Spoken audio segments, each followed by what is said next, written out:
Finally, your house is mine. You never deserved it. My sister Aurora's voice sliced through the heavy silence of the courtroom, smug and dripping with entitlement.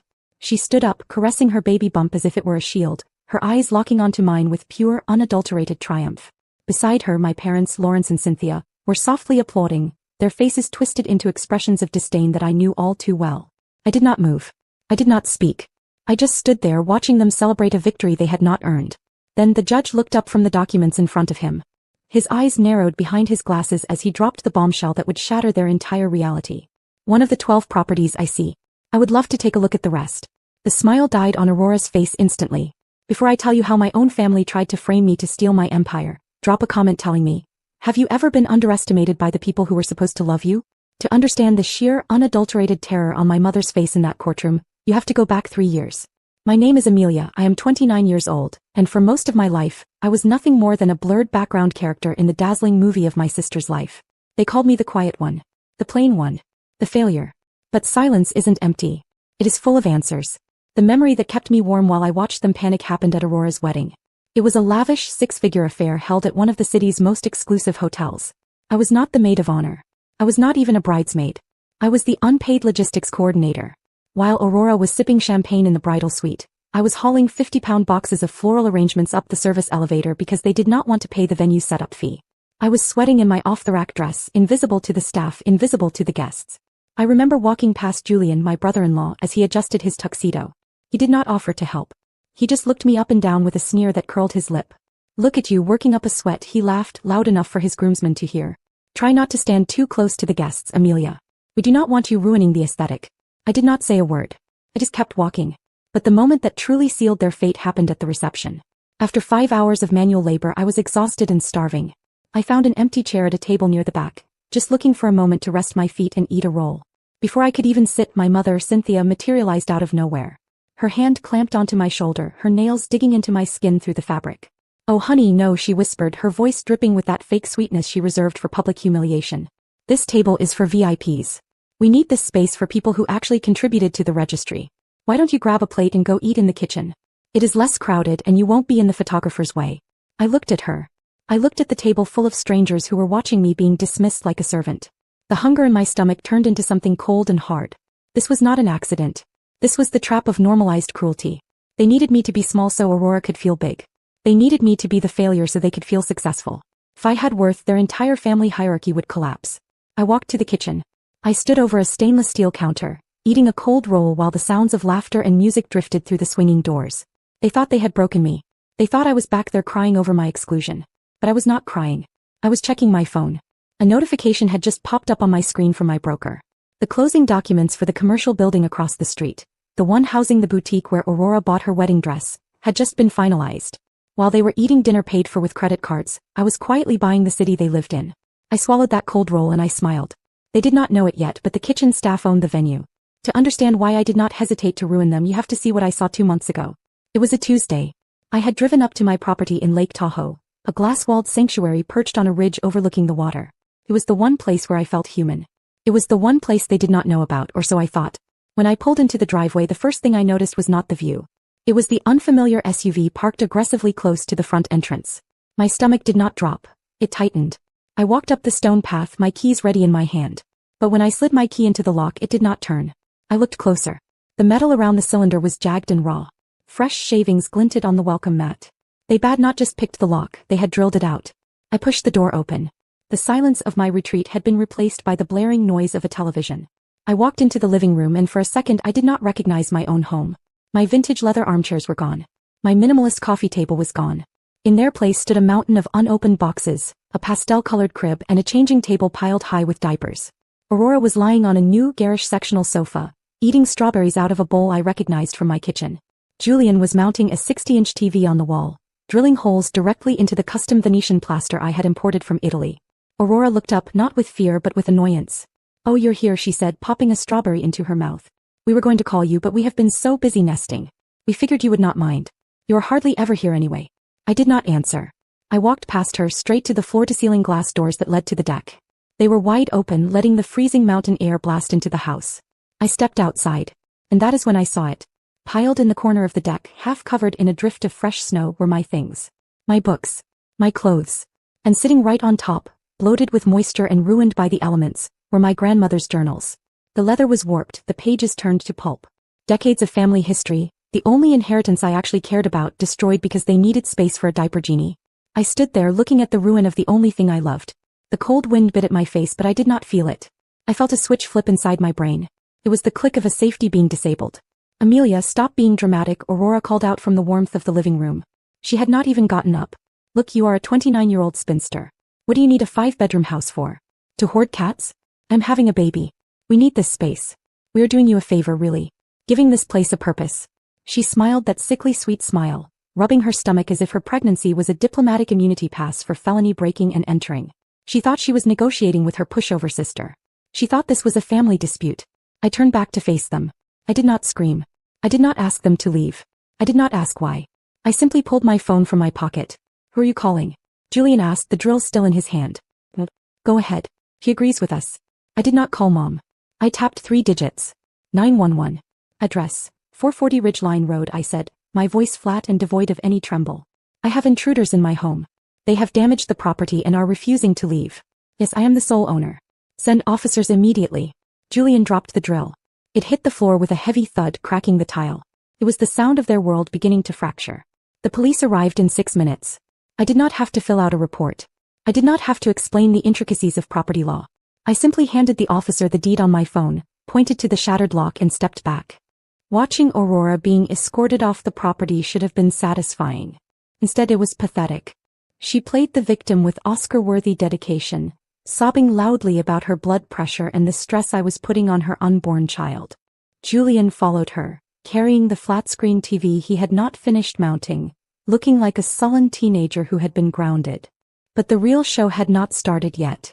Just as the officer was writing the citation for criminal trespass, a black sedan screeched into the driveway, tires kicking up gravel.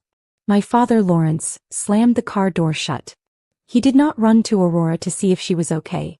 He stormed straight toward me, his face a mask of purple rage. I expected him to yell about the police. I expected him to scream about family loyalty. I did not expect him to smile. It was a tight, grimacing smile that did not reach his eyes. You think you are smart, do you not? He spat, ignoring the police officer standing 10 feet away. You think a piece of paper makes this yours? It is mine, Lawrence, I said, refusing to call him Dad. I bought it. I paid for it. And I am the one pressing charges. He laughed. It was a dry, barking sound. You paid for it. With what money, Amelia? The money you made flipping those first few apartments 8 years ago? I frowned. He never talked about my business. He usually pretended it did not exist. Yes, I said. And where did you get the seed money for those investments? He stepped closer, invading my personal space. The officer took a step forward, hand on his belt, but Lawrence ignored him. You did not have a job. You were a nobody. You got that money from me. I stared at him. He was rewriting history in real time. You never gave me a dime, I said, my voice dropping an octave. You told me I was on my own the day I turned 18. That is not how I remember it, he said, his voice loud enough for the neighbors down the ridge to hear. And that is not how the court will see it. We filed the paperwork this morning, Amelia. We are suing you for constructive trust. I blinked. Constructive trust. It was a specific legal term.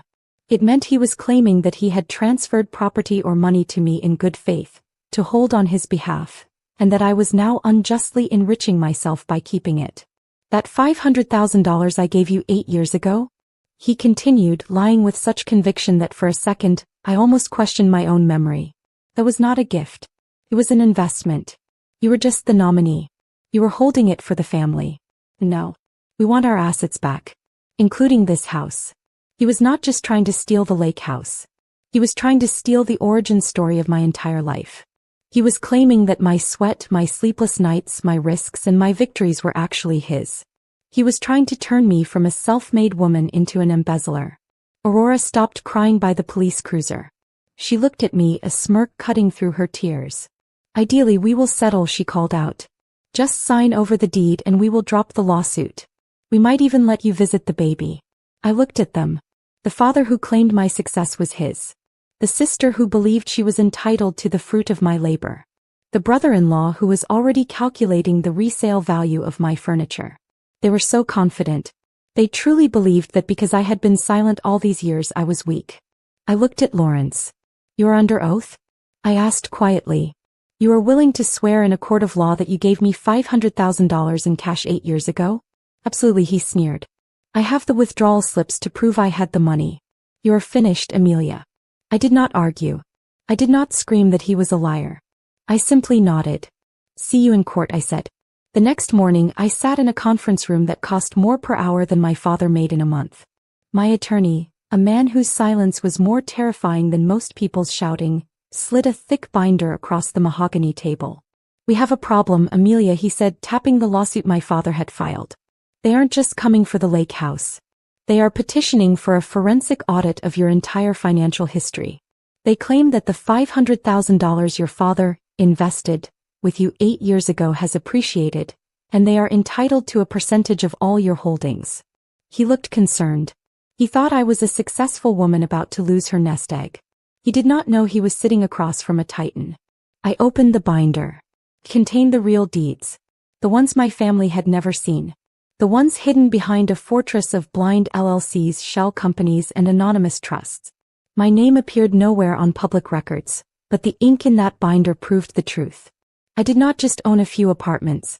I owned the city block where Aurora got her hair done. I owned the warehouse district where Julian's failing crypto startup rented office space.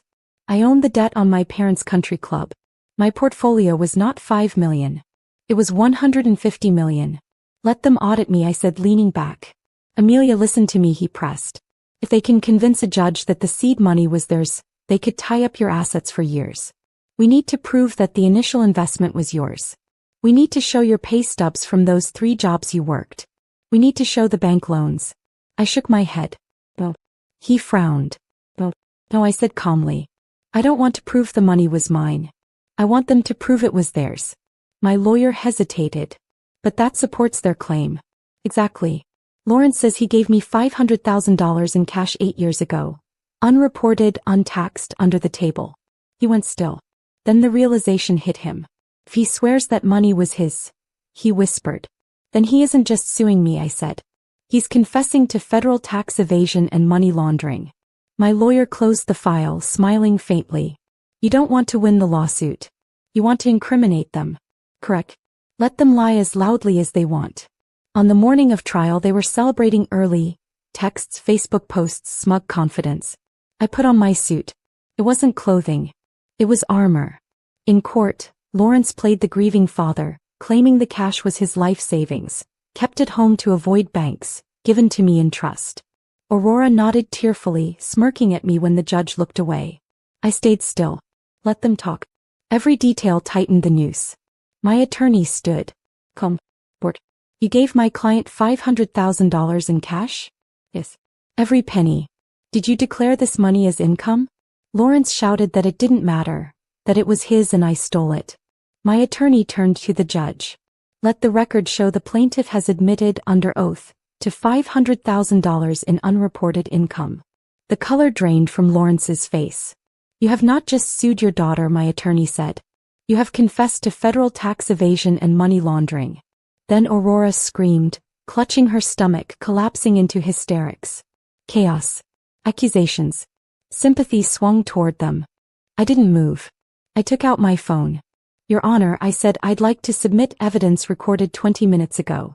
The video played. Aurora in the lobby, calm, bored. "If the judge sides with Amelia, I'll fake a cramp," she said. "She's weak. She'll fold." Silence crushed the room. The judge looked at Aurora with pure disgust. "Take Mr. Lawrence and Miss Cynthia into custody. Refer Ms. Aurora for perjury and contempt." As the cuffs closed, I looked at Julian. "That penthouse you're renting? I bought the building this morning. You're evicted." 2 weeks later, I stood alone at my Lake Tahoe home, holding a check from the U.S. Treasury, my whistleblower award. They tried to make me their retirement plan.